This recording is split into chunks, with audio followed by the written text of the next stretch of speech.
اللہ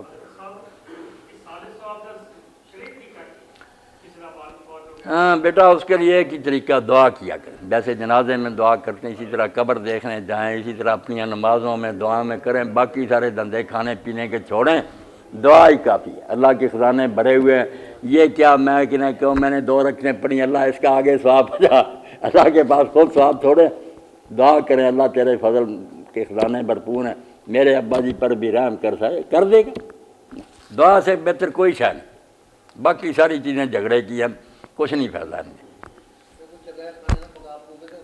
چوتھائی صاحب اپنی جان چھڑا لیں، ہم تھوڑے ہیں بجائے اس کے کر کے دوسروں کو دیتے پھریں. ہمارے پاس اتنے زائد کہاں ہیں ہمارے. اللہ کا فضل بہت وسیع ہے. دعا کرتے رہیں انشاءاللہ وہ اپنے پاس سے ہی کمی پوری کر دے.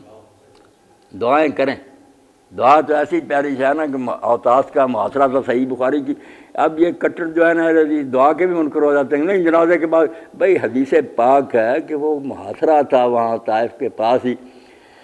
تو صحابی رسول تھے حضرت ابو موسیٰ اشعری رضی اللہ عنہ کے، وہ چچا تھے ابو عامر اشعری. ان کو تیر لگا، یقین ہو گیا کہ میں نہیں بچ سکتا.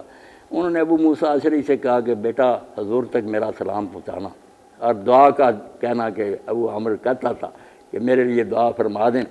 تو رسول اللہ نے پھر ویسے بھی دعا نہیں کی، وضو کیا، قبلہ رخ ہوئے، ہاتھ اٹھائے اور نام لے کر اس کے لیے دعا کی. اللہ مغفر لعبید ابی عامر ورفع درجۃ یوم القیامت فوق کثیر من الناس. اس کے قصور معاف کر دینا اور قیامت کے دن اپنے بہت بندوں سے اس کا درجہ بلند کرنا. تب ابو موسیٰ اشعری رضی اللہ عنہ نے جب دیکھا کہ حضور اس وقت بہت پیار سے اور شفقت سے دعا، انہوں نے کہا حضور پھر میرا بیڑا بھی پار کرے، میرے لیے بھی دعا کرے. آپ نے پھر اس عبداللہ بن قیس ابو موسیٰ اشعری کے لیے بھی دعا فرمائی. تو دعا تو بہت بڑی بات کہ اللہ سے کہیں تیرے پاس ہے سب کچھ، دے دے ساجد بندے کو، بخشش فرما دے.